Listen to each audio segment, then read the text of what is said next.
Hello, my name is Megan Carter, 29 years old, and until last year, I believed nothing could destroy the relationship I had with my older brother, Ethan. We had survived too much together for me to imagine anyone could ever come between us, but I was wrong. One woman managed to tear apart the strongest bond in my life, turn my own brother against me, and leave me bleeding at the bottom of a concrete staircase while he believed I was the villain. Even now, thinking back on everything that happened still feels unreal. Ethan and I grew up in Denver, Colorado, and from the time I was little, he was more than just my brother. He was my protector, my closest friend, and the person who understood me better than anyone else ever could. Our parents divorced when I was 11, and Ethan was 14. It was ugly, exhausting, and painful in ways kids should never have to experience. But while most siblings pull apart during family chaos, we became even closer. We made a promise early on that no matter how difficult things got between our parents, we would always stay loyal to each other. Our mom, Karen, got primary custody, while we spent weekends with our father, Michael. Those years were rough. Kids at school whispered about our broken family, and there were days I came home crying because I felt embarrassed and alone. Ethan never let me face those moments by myself. He used to wait outside my classroom between periods just to walk me to my next class so nobody could bother me. Sometimes he didn't even say anything. He would just grin at me in that calm way of his that somehow made me feel safe again. As teenagers, we became very different people. Ethan loved basketball, business competitions, and anything involving leadership. I fell in love with dance classes, anatomy, and science. Eventually, I decided to study physical therapy. Even though our interests changed, our connection never did. We would stay awake late at night, sitting on opposite sides of our shared bathroom, talking about everything from crushes to fears about the future. Our mom used to yell at us to go to sleep because we would talk for hours without noticing the time. After high school, we went to different colleges. Ethan studied finance at a university in Washington, while I stayed in Colorado to study kinesiology. Even living in different cities didn't change our routine. We texted every single day. When my roommate situation exploded halfway through sophomore year, Ethan drove almost 5 hours without complaining once, just to help me move into another apartment. He never made me feel like a burden. A few years later, we both ended up back in Denver. I got hired at a rehabilitation clinic downtown, and Ethan started working as a financial analyst for a large investment company.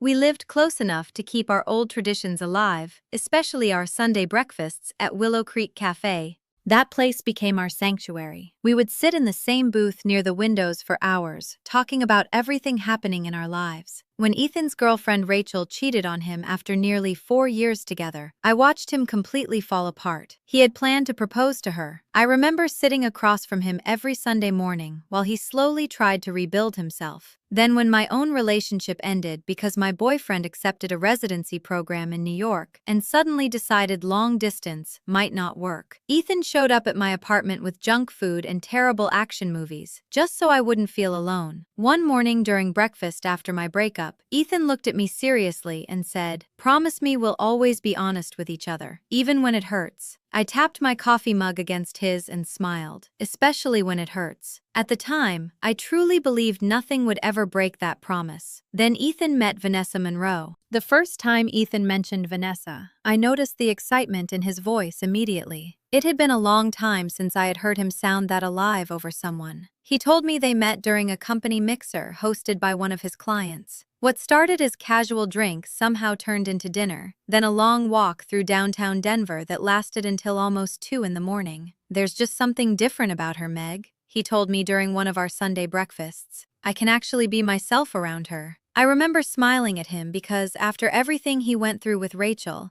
I wanted him to find happiness again. Still, there was something about the intensity of his feelings that made me uneasy. Ethan had always been careful after getting hurt so badly before, but with Vanessa, he moved fast, really fast. Within 3 months, she was suddenly everywhere in his life. At first, I told myself I was overthinking things. New relationships naturally shift priorities. I understood that. But little changes started piling up in ways I couldn't ignore. Ethan began canceling our Sunday breakfasts more often. Sometimes it was because Vanessa had planned something for them. Other times, she unexpectedly joined us. The first time I properly met her was during a small engagement celebration dinner Ethan organized after proposing to her only 5 months into the relationship. Even now, I can still remember the exact moment she walked into the restaurant holding his arm. Vanessa was stunning. Tall, elegant, perfectly styled chestnut hair, flawless makeup, and the kind of confidence that made people immediately pay attention to her. She wore a dark green dress that somehow made her hazel eyes look almost golden under the restaurant lights. And the massive engagement ring on her finger practically sparkled every time she moved her hand. But what impressed everyone most was how effortlessly charming she seemed. She greeted my parents warmly, remembered details about Ethan's friends, and hugged me like we had known each other for years.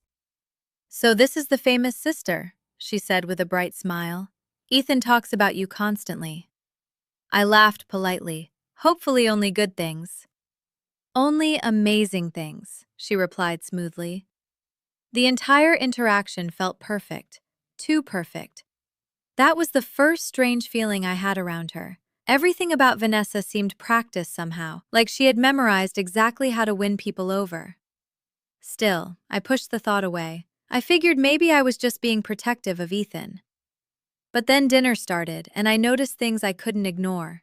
At one point, Ethan began telling a funny childhood story about a camping trip disaster we survived as kids. He was animated the way he always had been, talking with his hands, laughing loudly, fully himself. Suddenly, Vanessa placed her hand lightly on his arm and smiled. "Baby," she said softly, "remember what we talked about? Maybe tone it down a little in restaurants." Her voice sounded gentle enough that nobody else at the table reacted, but I saw Ethan instantly adjust himself. His shoulders stiffened slightly. His hands dropped into his lap. He continued the story more quietly after that, occasionally glancing toward her like he needed approval. The change was subtle, but once I noticed it, I couldn't stop noticing similar moments all night. Whenever someone asked Ethan a question about the wedding or their future, Vanessa often answered before he could. When my dad asked about wedding plans, she immediately jumped in. "We're thinking of keeping the engagement short," she explained while squeezing Ethan's hand possessively. "There's no reason to wait when you know you found the right person." Ethan nodded beside her almost automatically. She continued talking about how Ethan's company might go through restructuring soon and how important it was for them to get married before any major life changes happened. That caught my attention because Ethan had never mentioned any job uncertainty to me before. Usually, he told me everything about work. As the night went on, I started seeing a pattern. Anytime conversations drifted toward Ethan and me sharing family memories, Vanessa smoothly redirected attention somewhere else. When my mother started telling an old story about Ethan and I performing in a middle school talent show, Vanessa immediately interrupted to compliment the restaurant's architecture and ask everyone if they had seen the wine cellar downstairs. It was subtle, so subtle that nobody else seemed bothered by it, but I was. The next morning, I texted Ethan asking if he wanted to grab breakfast and do our usual post-family event recap. Hours passed before he responded. "Can't today. Vanessa and I are touring venues." That became the pattern for the next several weeks. Sunday breakfasts kept getting canceled. Sometimes Vanessa wasn't feeling well. Sometimes she had surprised Ethan with plans. Sometimes wedding preparations suddenly came up. And whenever we did spend time together, Vanessa was usually there too. The one time I asked Ethan if we could just grab coffee alone like we used to, he looked uncomfortable before saying, "Vanessa and I are trying to do everything together right now." Everything together. The phrase stuck with me. One evening, I was working out with our mutual friend Lauren when she carefully brought something up that made my stomach twist. "I don't know if I should even say this," she admitted quietly while we wiped down equipment at the gym. "But Vanessa's been telling people you aren't supportive of the relationship." I stared at her in disbelief. "What?" Lauren looked uncomfortable. "She said you made comments about her being a rebound and that you think they're moving too fast." "I never said that." "I figured," Lauren said quickly. "That's why I wanted to tell you." My chest tightened with unease. I had been extremely careful not to criticize Vanessa directly, because I knew how defensive Ethan already seemed whenever anyone questioned the relationship. But apparently, Vanessa was already building a narrative about me behind the scenes, and things only got worse from there.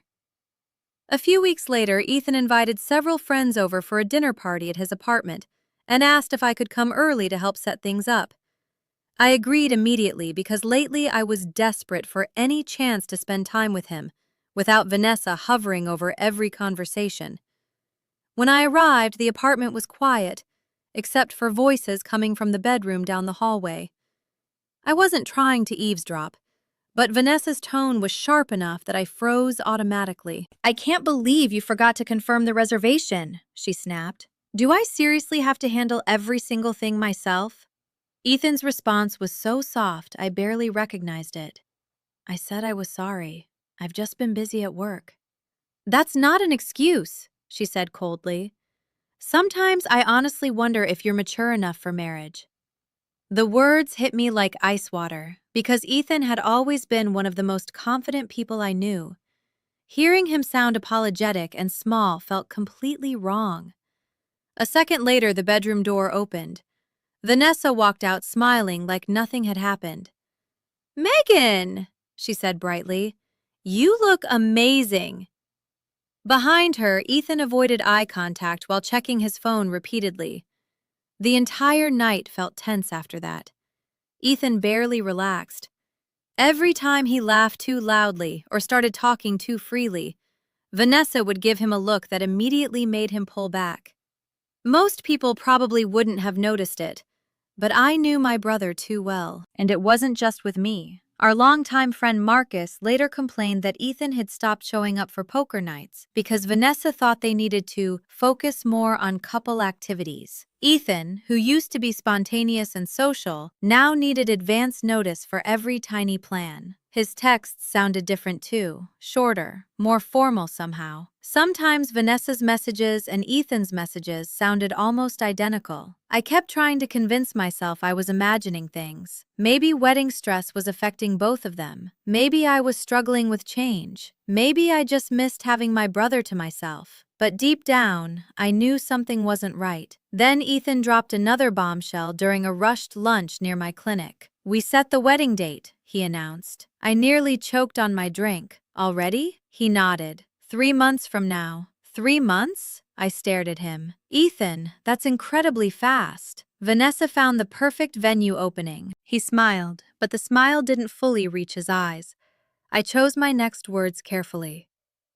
"Are you sure you're okay with everything moving this quickly?" His expression changed immediately. "What's that supposed to mean?" "Nothing bad," I said quickly. "I just want to make sure this is what you want, too. It feels like everything's happening at warp speed." "Vanessa and I make decisions together," he replied sharply. The defensive tone instantly shut the conversation down. That night, I sat in my apartment replaying every strange moment from the past few months.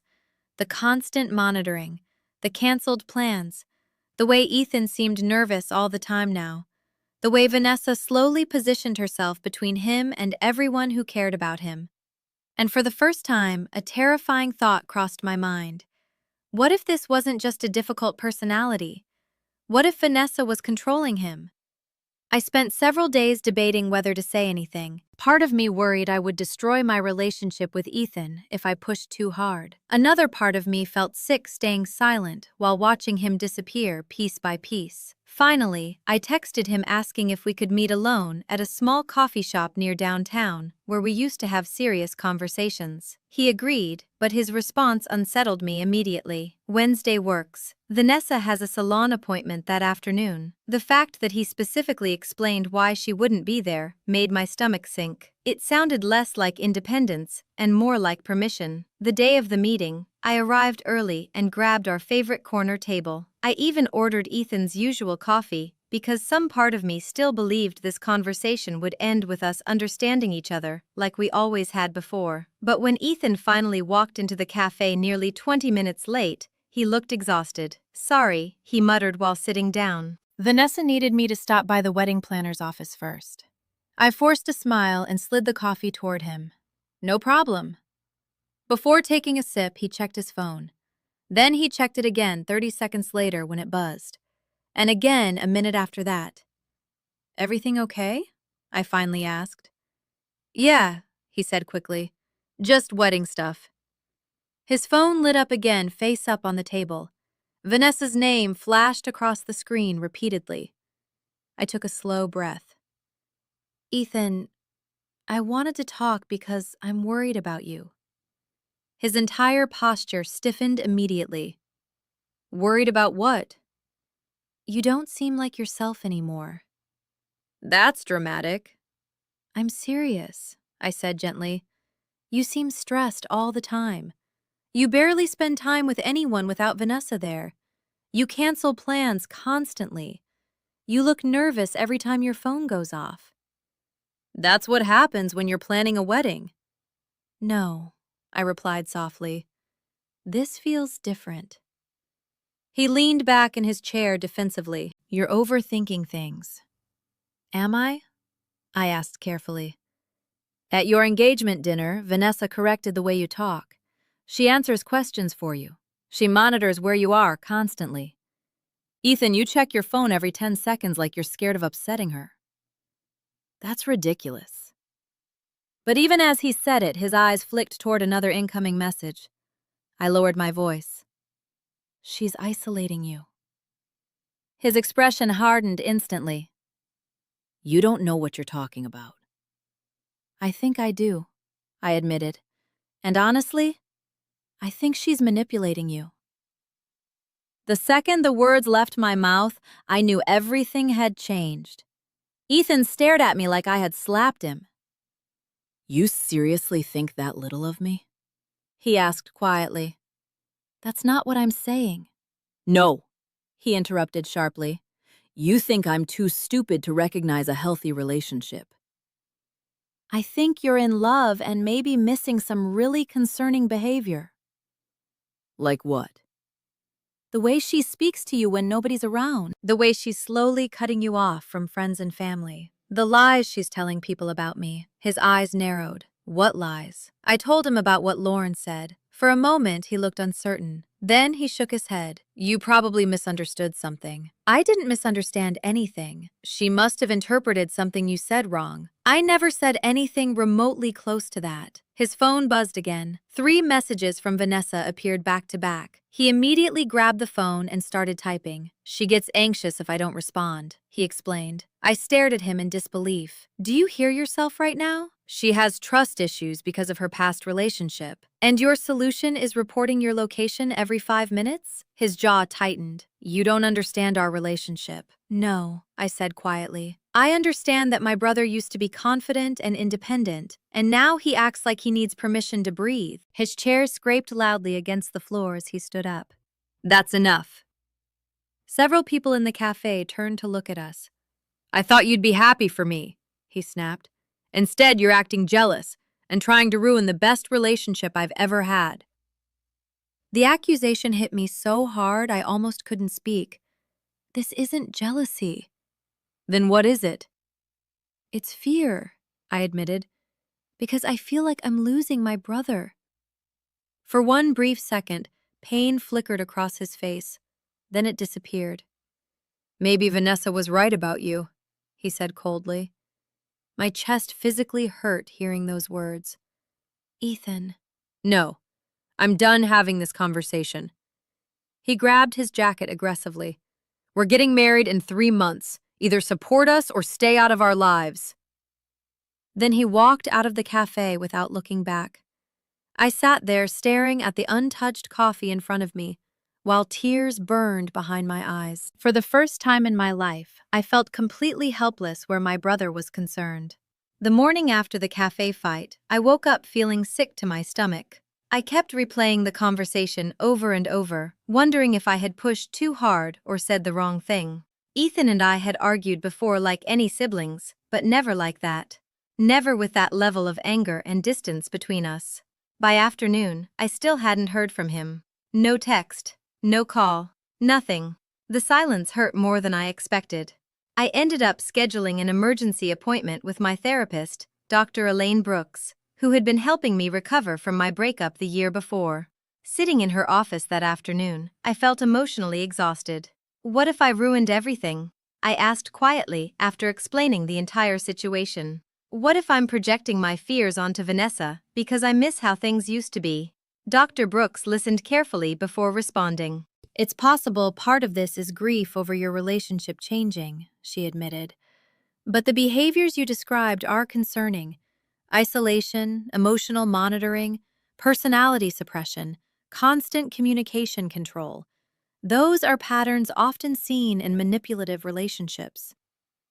Hearing someone else validate my concerns made my chest tighten with both relief and fear. So, what do I do now? Forcing someone to see manipulation before they're ready often pushes them deeper toward the controlling person, she explained gently. Right now, Ethan probably feels defensive and emotionally dependent on Vanessa. The best thing you can do is stay available, without escalating the conflict further. That sounded logical in theory. In reality, it was agony. An entire week passed without contact from Ethan. It was the longest we had gone without speaking since college. I kept drafting messages and deleting them before sending. Half the time, I wanted to apologize just to fix things. The other half of me was terrified. Apologizing would mean abandoning him completely to Vanessa's influence. Then, on the 8th day, my phone finally buzzed with Ethan's name. Sorry about the other day. I've been thinking. Maybe you had some valid concerns, but your approach hurt. Vanessa and I are working through communication issues. I still want you involved in the wedding if you're willing. Miss you. I stared at the message for a long time. Parts of it sounded like Ethan. Other parts felt strangely rehearsed. Still, I couldn't ignore it. I replied carefully. I miss you too. I'm sorry if I came across harshly. I love you, and I'm still here for you. 2 days later, we met for lunch. But something felt off immediately. The conversation stayed painfully surface level.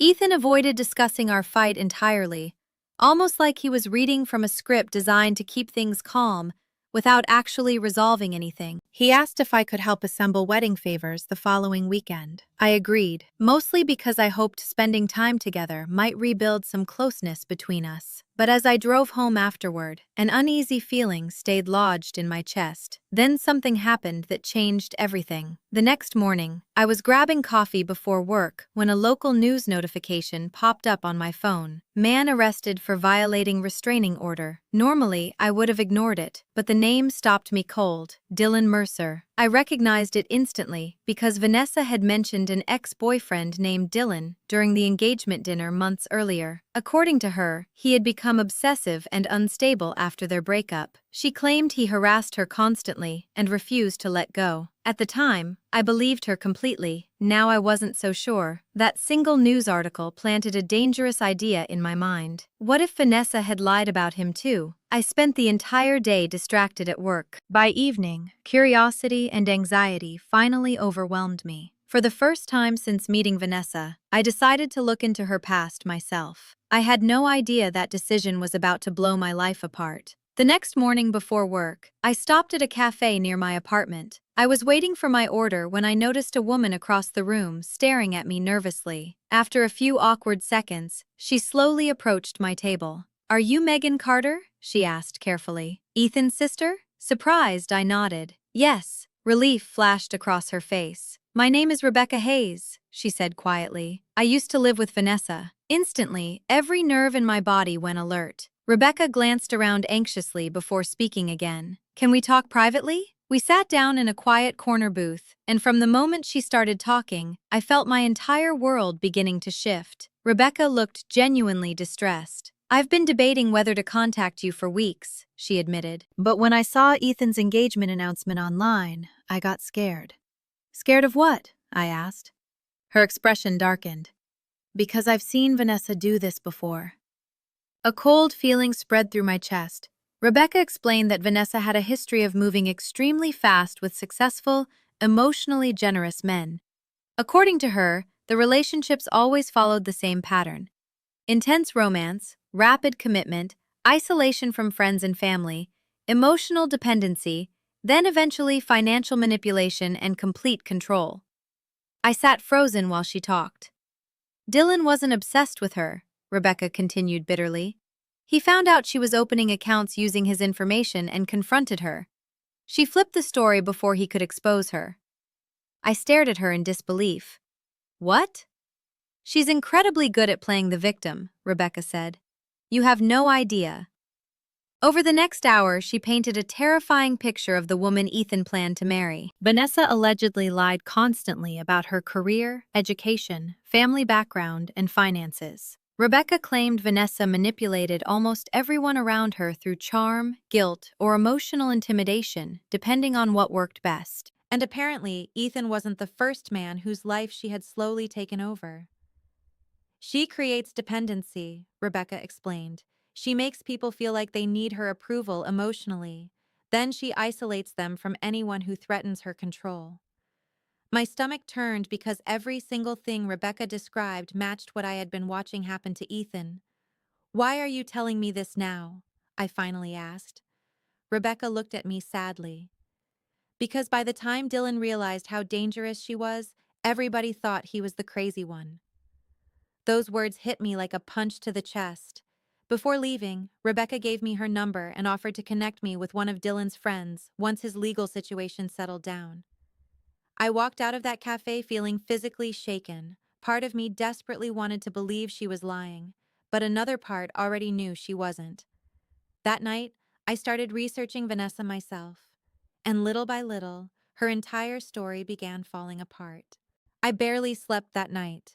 After Rebecca left the cafe, I went home and opened my laptop, telling myself I was only going to look into a few small things, just enough to either calm my fears or confirm them. Instead, I uncovered lie after lie after lie. Vanessa's LinkedIn claimed she had earned an MBA from Northwestern University. I checked the alumni database. No Vanessa Monroe. She had also claimed to be a former marketing director for a firm in Seattle before moving to Denver. I searched employee records and company press releases for almost 2 hours. Nothing. No mention of her anywhere. At first, I wondered if maybe I was simply missing something, but the deeper I looked, the stranger things became. The luxurious family home she constantly bragged about online didn't belong to anyone named Monroe. Public property records listed an entirely different family living there for over 20 years. Then I found court records, small claims disputes, debt collection cases, eviction filings. Several were connected to names and addresses tied directly to Vanessa, and one sealed case referenced financial fraud. My hands were shaking by the time I closed the laptop. Everything Rebecca told me suddenly felt horrifyingly real. I spent the next 2 days quietly gathering information whenever I had free time. I screenshotted records, saved documents, and organized everything into folders because part of me still couldn't believe someone could fake so much so convincingly. But another part of me already knew exactly what I was dealing with. The scariest realization wasn't that Vanessa was dishonest. It was that she was strategic. Every lie supported a carefully designed image. Every story made her seem successful, admired, desirable, or victimized. And somehow she always positioned herself as the person deserving sympathy and protection, exactly the role she now occupied in Ethan's life. Eventually, I called my parents and asked them to come over without explaining much on the phone. That Saturday evening, they sat in my living room while I showed them everything I had found. The atmosphere became heavier with every document. My father looked furious. "If even half of this is true," he muttered, "Ethan is walking straight into disaster." My mother looked pale. "We need to be careful," she warned immediately. "If we accuse Vanessa without enough proof, Ethan may cut us off completely." "I know," I said quietly, "but I can't just ignore this anymore."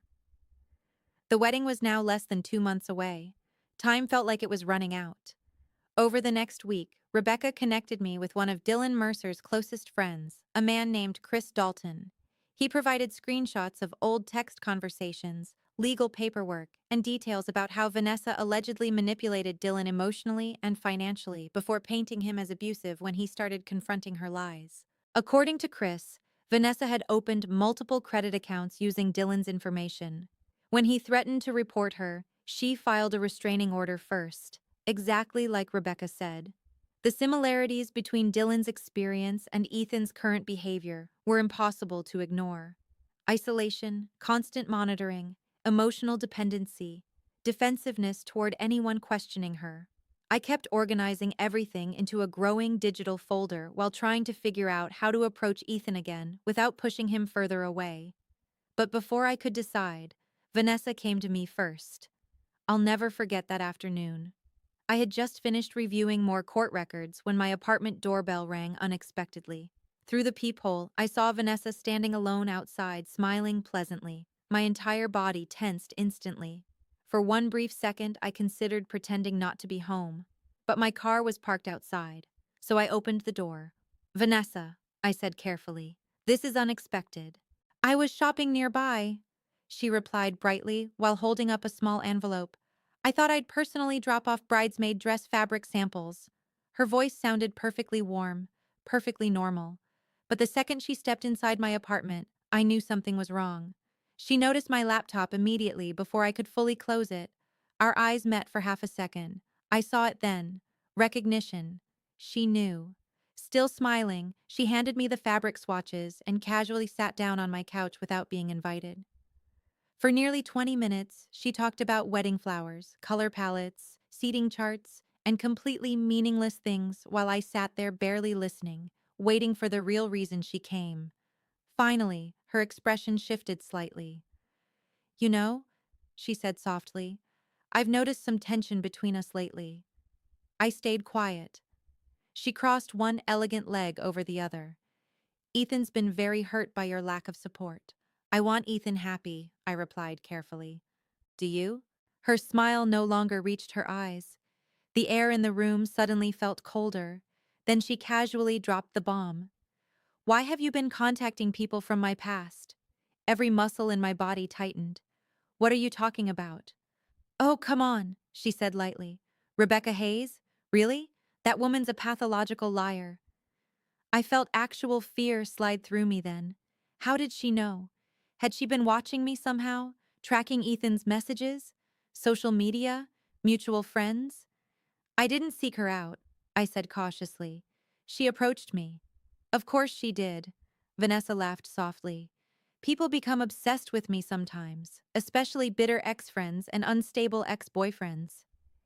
The way she said unstable made my stomach twist because I suddenly realized that was exactly how she planned to describe anyone who threatened her, including me.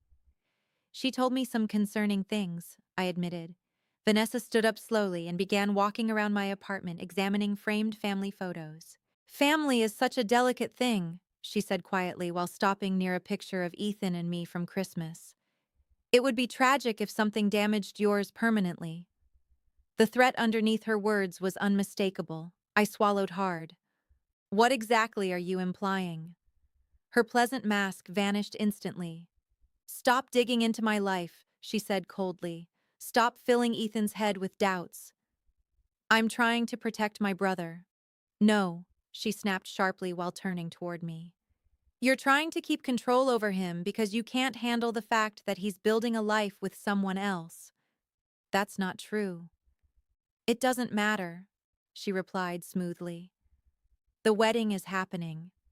Ethan loves me, and if you continue interfering, you will lose him completely."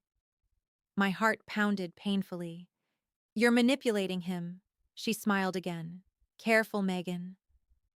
The calmness in her voice terrified me more than yelling would have. Then she moved toward the door before pausing. "Oh, and one more thing," she added casually. "I haven't shown Ethan the messages Rebecca sent him yet." I froze. "She contacted Ethan too?" I whispered. Vanessa nodded. "But I protected him from all that negativity because I care about his mental health." She tilted her head slightly. "If you keep pushing this issue, though, I may not have a choice." Then she smiled one final time. "I really hope you like the dress colors." And she walked out of my apartment like nothing had happened. The second the door closed, my knees nearly gave out beneath me. Because that conversation confirmed every terrifying suspicion I had about her. And for the first time, I truly believed Ethan might be in real danger. After Vanessa left my apartment, I sat frozen on the couch for nearly an hour staring at the closed door. My hands wouldn't stop shaking. Everything about that interaction terrified me. The way she smiled while threatening me. The way she talked about Ethan like he belonged to her. The way she somehow already knew I had been investigating her. It wasn't paranoia anymore. Vanessa was actively monitoring anything that could threaten her control over my brother. And suddenly I realized something even worse.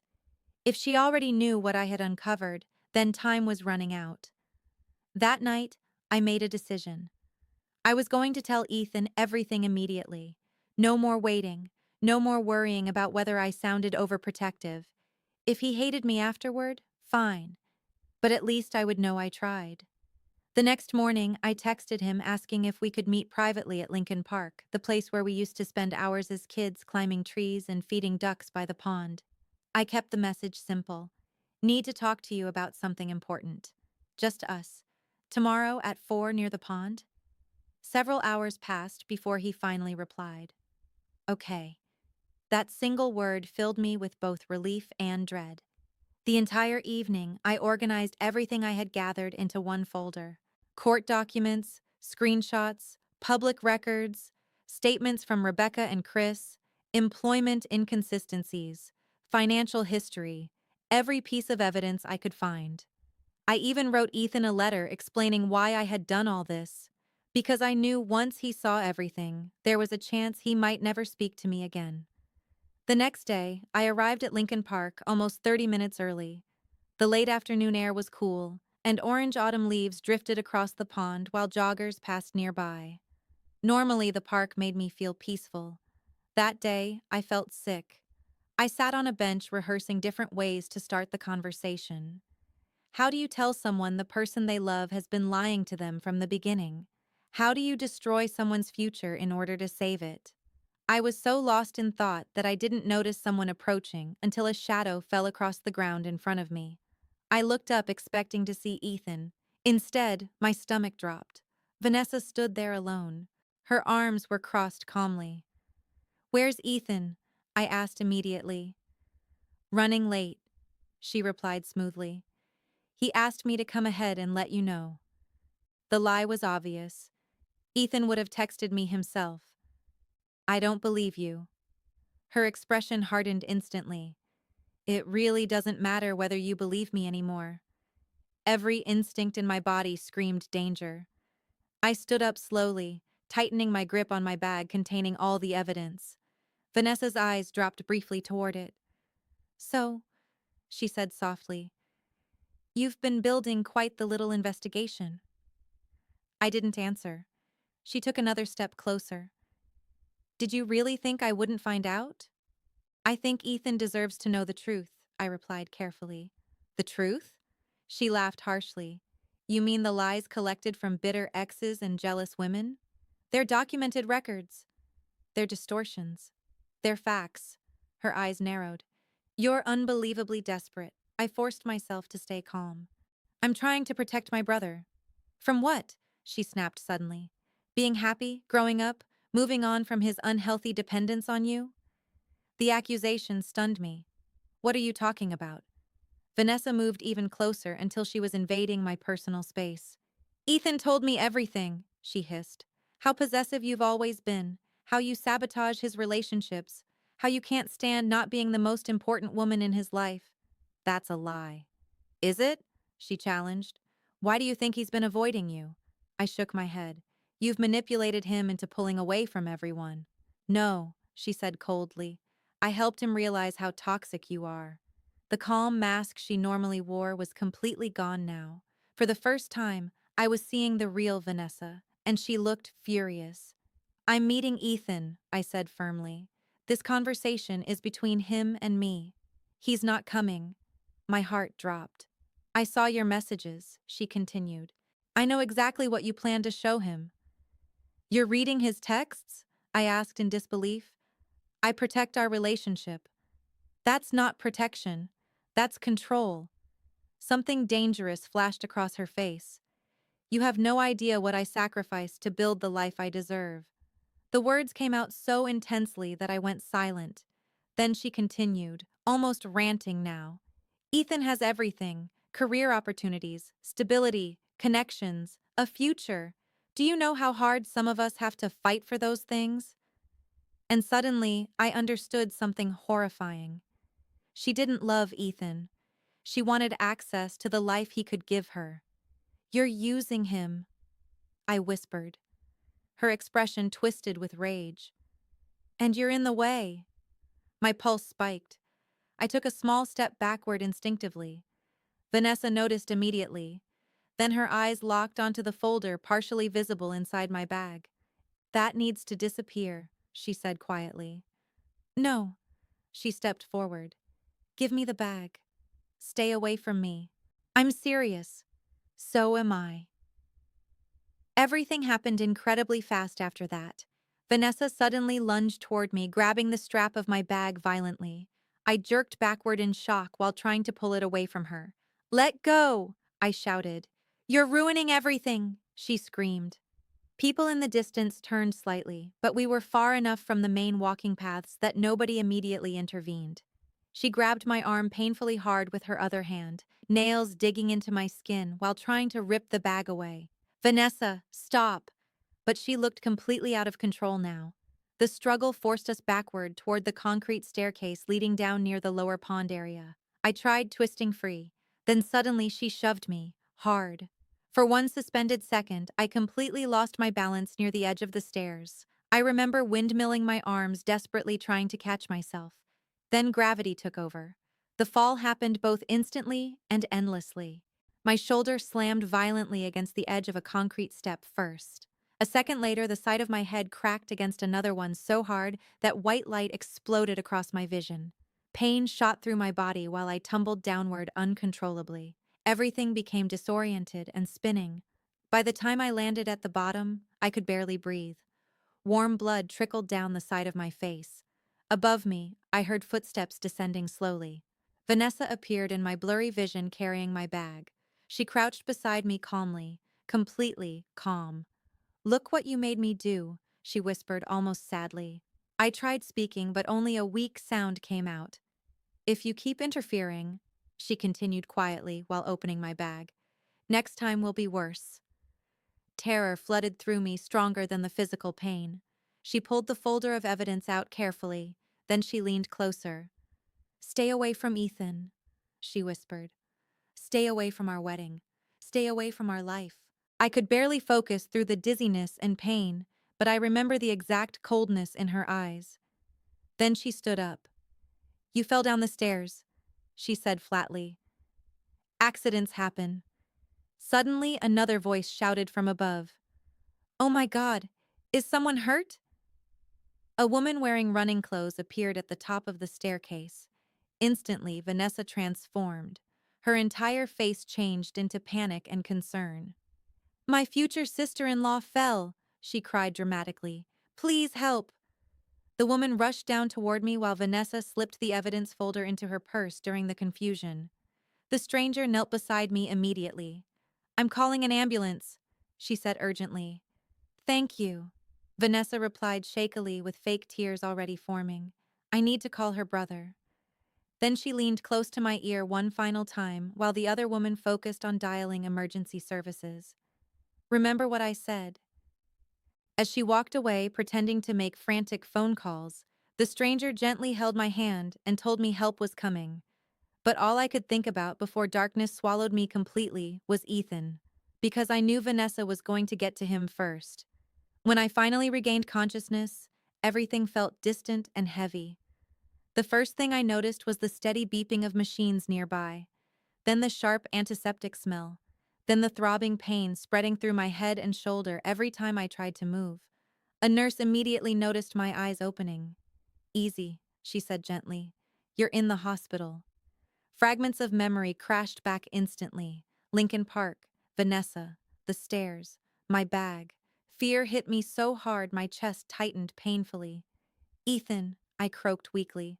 I need my phone. The nurse hesitated before handing it to me from the bedside table. My hands trembled as I unlocked it. No messages from Ethan, not one. A doctor came in shortly afterward and explained my injuries. I had suffered a concussion, a dislocated shoulder, several deep bruises, and a laceration near my temple that required stitches. Thankfully, there was no skull fracture, but they wanted to monitor me closely because of the head trauma. While he spoke, all I could think about was Vanessa getting to Ethan before I could. And I was right. A police officer arrived later that evening to take my statement. I told him everything exactly as it happened. The confrontation, the threats, the shove. Yes, I said firmly despite the pain. She pushed me intentionally. The officer took notes carefully, while another detective asked follow-up questions. "Do you want to press charges?" she asked. Yes, absolutely yes. After they left, I tried calling Ethan again, straight to voicemail. I texted him repeatedly. "Please call me. Vanessa attacked me. You need to hear my side." No response. Hours later, my parents finally arrived after being contacted by the hospital. My mother burst into tears the second she saw the stitches near my temple. My father looked furious in a way I had rarely seen before. "What the hell happened?" he demanded softly. I explained everything while they listened in stunned silence. My mother covered her mouth halfway through the story. "She pushed you down concrete stairs?" she whispered. I nodded. "And Ethan doesn't know the truth yet." My father immediately pulled out his phone. "I'm calling him." "No," I said quickly. "Please don't make this worse until I can talk to him myself." But it was already too late. A few minutes later, my phone buzzed. Ethan. Relief exploded through me so intensely I almost cried. Finally. Finally, he was going to hear me. My hands shook as I opened the message. Then my entire world shattered. "I know what happened. Vanessa told me everything. I can't believe you attacked her like that. She's pregnant, Megan." "Pregnant. Do you understand what could have happened to our baby? Stay away from us. You've gone too far this time." I physically stopped breathing for a second. The phone slipped from my fingers onto the hospital blanket. Pregnant? It was such a perfect lie that I instantly knew she invented it specifically to destroy any chance of Ethan listening to me. And it worked. A sob tore out of my chest so violently that my mother rushed toward me in panic. But I couldn't even explain the pain. Because in that moment, lying injured in a hospital bed covered in bruises and stitches, I realized something devastating. I had lost my brother. The next several days blurred together into pain medication, police interviews, and complete emotional devastation. Ethan refused to answer any calls. My parents managed to speak to him briefly twice, but according to them, he sounded completely convinced that Vanessa was the victim. "He says she has bruises on her arms from where you grabbed her," my mother said tearfully after one call. "Self-inflicted," I thought bitterly. But I was too exhausted to argue anymore. The worst part wasn't even the physical pain. It was knowing Ethan believed I was capable of hurting someone out of jealousy. Me. The sister who had spent her entire life protecting him. 3 days later, I was discharged from the hospital wearing a shoulder sling and carrying instructions for concussion recovery. Since my apartment had too many stairs for me to manage safely, my best friend Lauren insisted I stay with her temporarily. She converted her guest room into a recovery space and practically forced me to let people help me. "I'm taking time off work if I need to," she told me firmly. "You're not going through this alone." But emotionally, I felt completely isolated anyway. The police investigation moved slowly at first. Detective Ramirez visited several times asking follow-up questions. She seemed sympathetic, but honest about the challenges. "Without direct witnesses to the push itself," she explained carefully, "it becomes difficult. Right now, it's essentially your word against hers." I understood, and I hated it. My physical recovery was frustrating but manageable. As a physical therapist, I understood rehabilitation well enough to know what to expect, but experiencing it personally was humbling. The concussion headaches came and went unpredictably. My shoulder pain made even basic tasks difficult. But emotionally, I was falling apart. About 2 weeks after the attack, I slipped into a depression deeper than anything I had experienced before. I barely ate, barely slept. Some days I stayed in bed staring at the ceiling, replaying Ethan's text message over and over until I felt physically sick. Lauren grew increasingly worried. "You can't keep blaming yourself for his choices," she told me one night gently. "But he's my brother." "I know. He thinks I attacked a pregnant woman." Lauren sat beside me quietly before speaking. "Honestly," she said carefully, "that pregnancy story sounds fake as hell." I looked up slowly. "You think so too?" "Megan, come on. The timing alone is suspicious." Deep down, I already knew. Vanessa understood Ethan perfectly. She knew exactly what emotional buttons to push to make him protect her no matter what. And apparently she was still spreading lies. Mutual friends slowly started distancing themselves from me. Some stopped replying altogether. Others acted awkward and uncomfortable. Through Lauren and a few remaining close friends, I learned Vanessa was telling elaborate stories about my emotional instability and jealousy. According to her version of events, I had always been possessive of Ethan and finally snapped after realizing I was losing control over him. The humiliation was unbearable. Even worse, she apparently claimed Ethan had spent years quietly covering for my mental health issues. Every lie was carefully designed to destroy my credibility, and it was working. I eventually stopped checking social media completely after seeing comments beneath their wedding posts praising them for staying strong against toxic people. Toxic people. That was what I had become in Ethan's mind. Then, almost a month after the attack, everything changed. Detective Ramirez arrived at Lauren's apartment one rainy afternoon carrying a laptop and wearing an expression I couldn't quite read. "We found something," she said. My heart immediately started racing.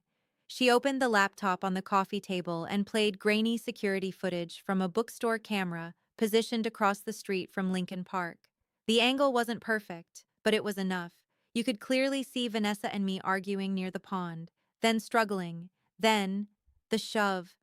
My breath caught painfully in my throat as the footage showed Vanessa pushing me backward toward the stairs, not the other way around. Not self-defense. A deliberate push. Tears filled my eyes instantly. "Oh my God," Lauren whispered beside me. Detective Ramirez nodded grimly. This directly contradicts her statement. For the first time in weeks, I felt something break through the darkness crushing me. Hope, small, fragile, but real. "Will she be arrested?" I asked shakily. "We're moving forward with the case," the detective replied carefully. "This is significant evidence." Then she handed me a small card. "The woman who found you after the fall wanted us to give you her information. She said she couldn't stop thinking about what happened." Later that evening, I called her. Her name was Natalie Foster, and what she told me would become another crack in Vanessa's carefully constructed lies. Natalie sounded nervous when she answered my call, almost like she had been debating whether speaking up was the right thing to do. "I'm really glad you called," she admitted softly. "I haven't been able to stop thinking about that day." I thanked her for helping me, and she immediately brushed it aside. "Anyone would have stopped," she said. But honestly, something about the situation felt wrong from the beginning. I sat up straighter despite the ache in my shoulder. "What do you mean?" There was a brief pause. "When I first saw you at the bottom of the stairs, Vanessa wasn't acting like someone who had just witnessed a horrible accident," Natalie explained carefully. "She was just standing there staring at you for a second. No panic, no rushing to help. It didn't fully register until afterward." A chill ran down my spine. Natalie continued quietly. "And when I got closer, she seemed more worried about your bag than about you." My pulse quickened immediately. "The bag?" "She kept holding it tightly while pretending to call someone," Natalie said. "At one point, I remember thinking it was strange she didn't put it down while helping, because she had stolen the evidence folder. Hearing another person independently notice Vanessa's behavior made everything feel horrifyingly real again." Natalie also admitted something else. "Before the ambulance arrived, I overheard her whisper something to you," she said. "I couldn't hear the words, but the tone didn't sound comforting. It honestly sounded threatening." I closed my eyes briefly. It was. After the call ended, I sat quietly for a long time trying to process the strange mix of emotions swirling inside me. Relief that someone else finally saw the truth, fear over how close I had come to something worse, grief over Ethan still believing Vanessa instead of me.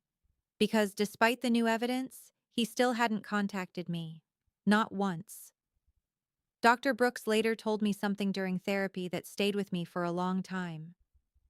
People trapped in manipulative relationships often protect the abuser even when reality starts cracking, she explained.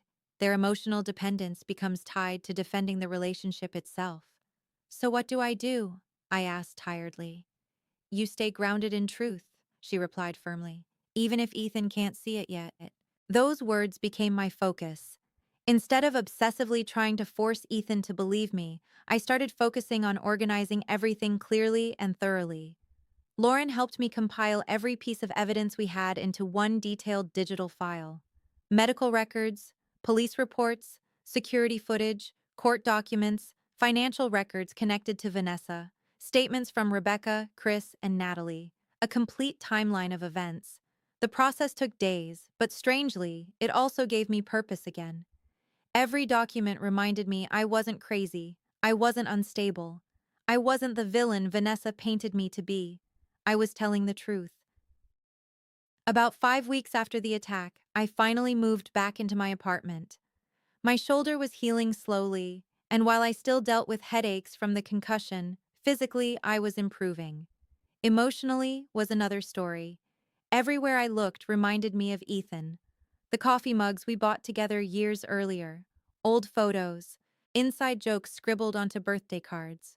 At night, I still woke up sometimes reliving the fall, my body jerking awake right before hitting the stairs. But underneath the grief, anger slowly began replacing helplessness. Because Vanessa had almost destroyed my life, and she had succeeded in destroying my relationship with my brother. I couldn't let her continue hurting people.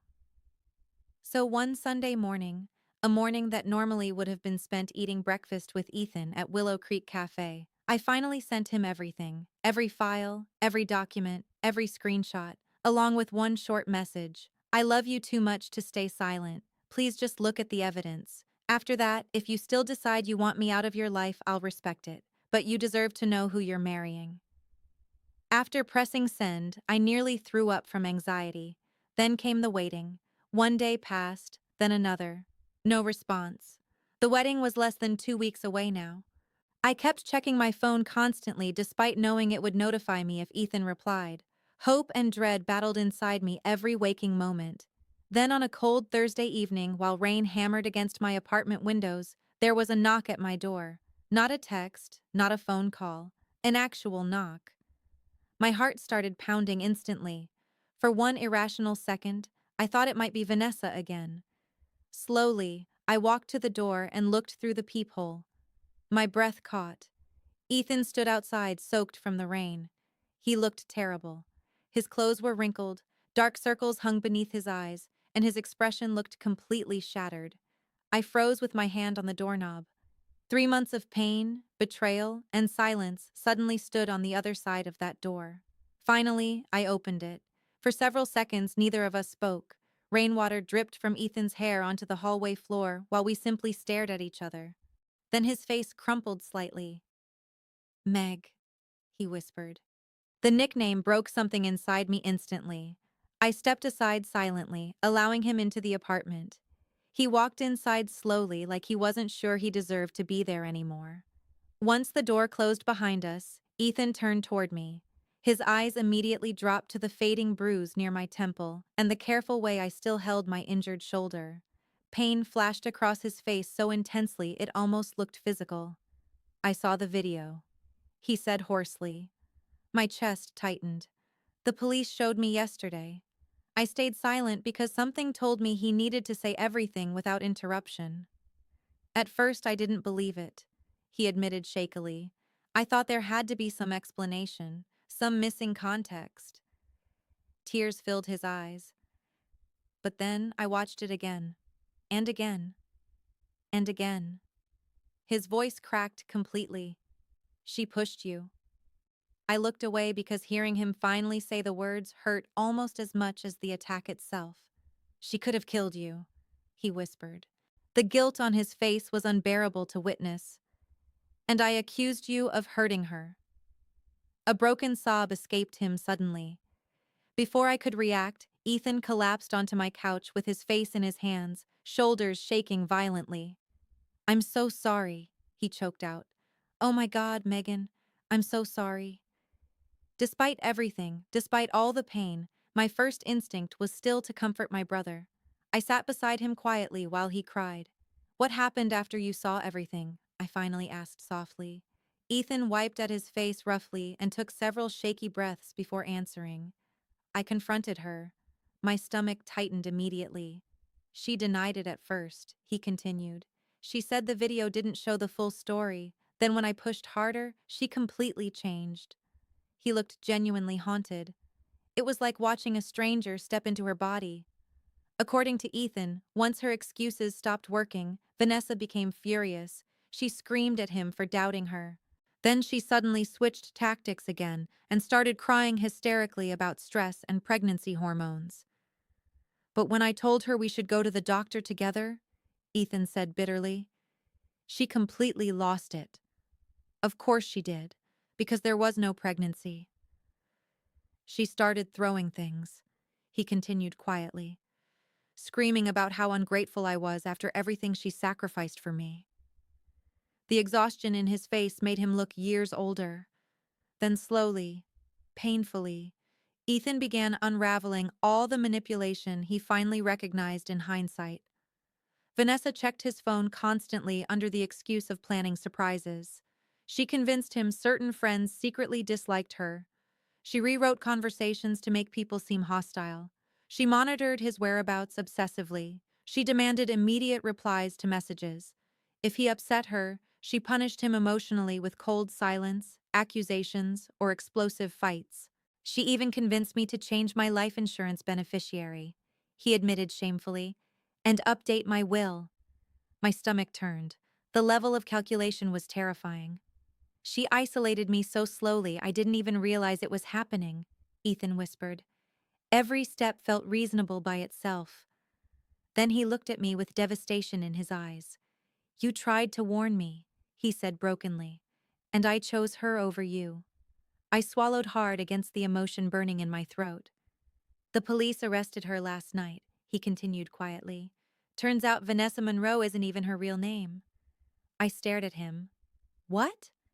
"Her actual name is Natalie Mercer. She already had fraud charges waiting for her in Seattle." Everything inside me went cold. The woman who almost destroyed our family had been living under a fake identity the entire time. Ethan looked down at his shaking hands. "I don't know if you can ever forgive me," he whispered.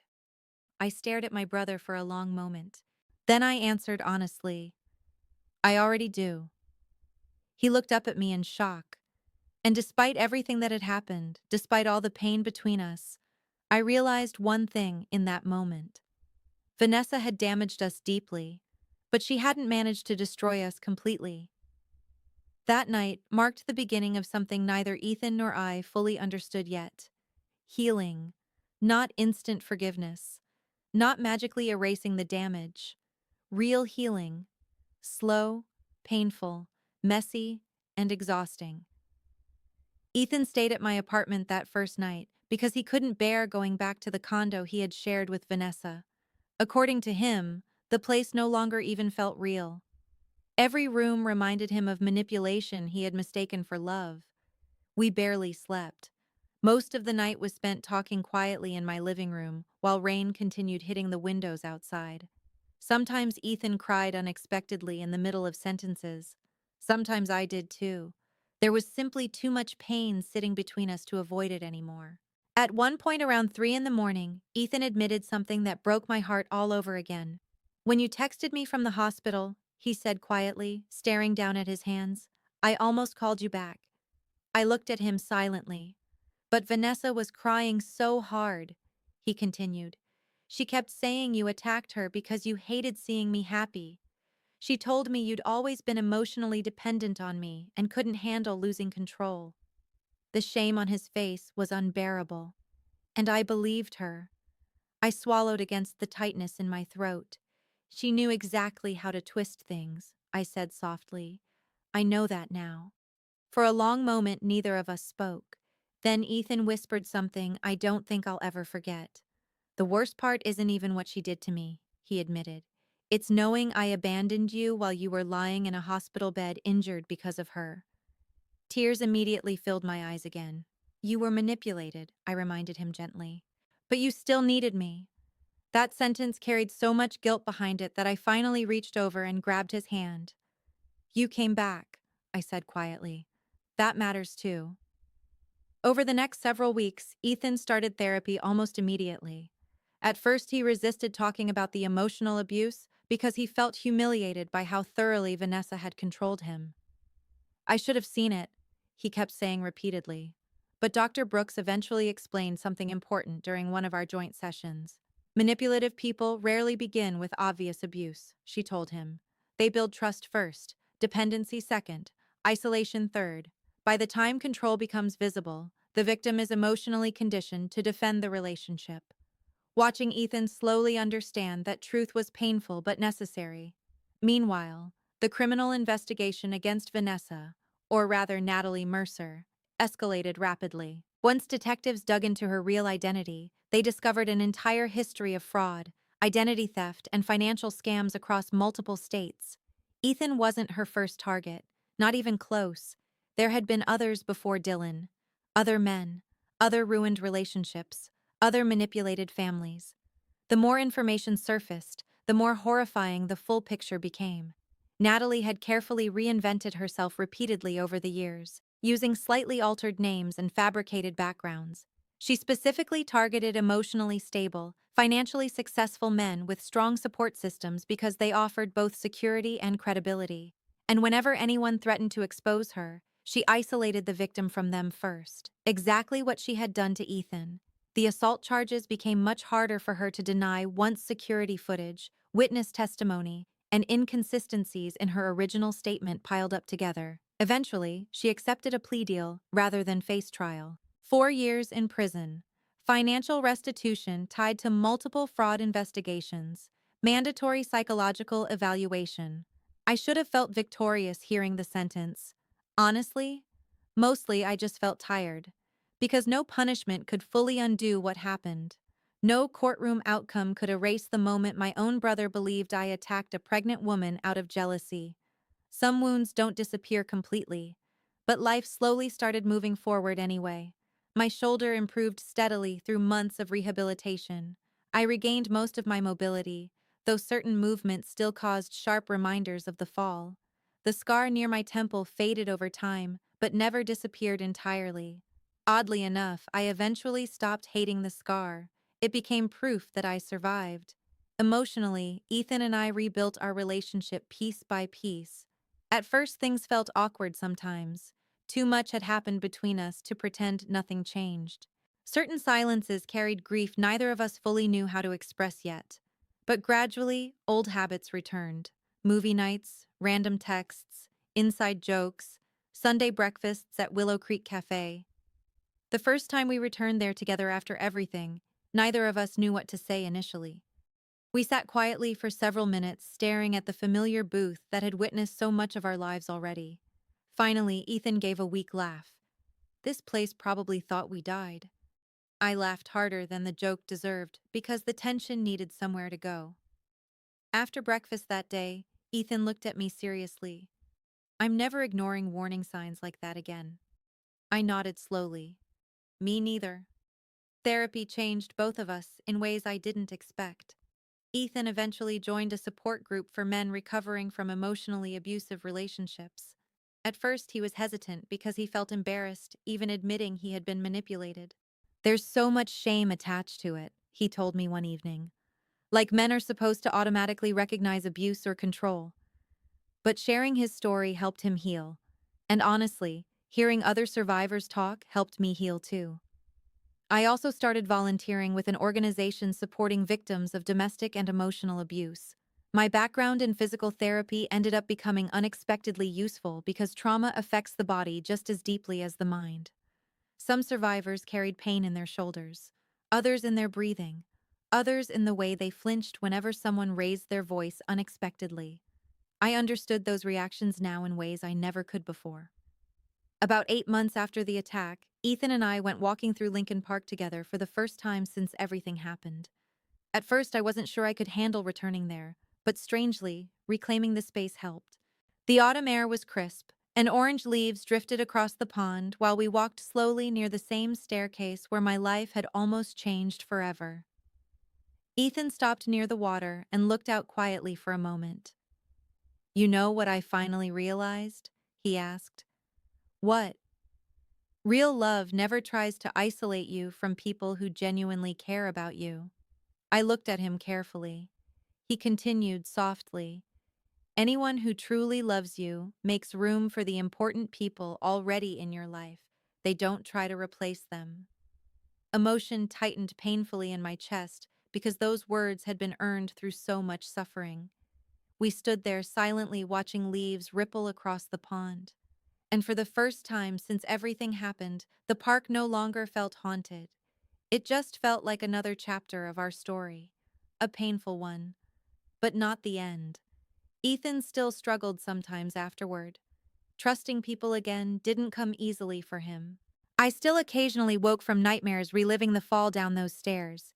Healing wasn't linear, but month by month, the trauma slowly lost its grip on both of us. What remained strongest in the end wasn't fear, it was perspective. We learned how easily manipulation can disguise itself as love. We learned how important it is to trust your instincts, even when everyone around you doubts them. And most importantly, we learned that fighting for someone you love sometimes means risking them hating you temporarily in order to protect them long term. Some truths hurt deeply, but silence can hurt even more. And although Vanessa, Natalie, nearly destroyed our family, she failed in one crucial way. She never managed to permanently break the bond Ethan and I built long before she ever entered our lives. That bond survived betrayal. It survived manipulation.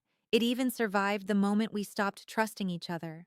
Because real love, the kind built through years of loyalty, pain, forgiveness, and honesty, is stronger than fear when people are willing to fight for it. If this story meant something to you, don't forget to like, subscribe, and share your thoughts in the comments below. Have you ever seen someone get manipulated in a relationship, or had to fight for someone who couldn't see the truth yet? I'd love to hear your experience. And always remember this: real love will never isolate you from the people who genuinely care about you. See you in the next story.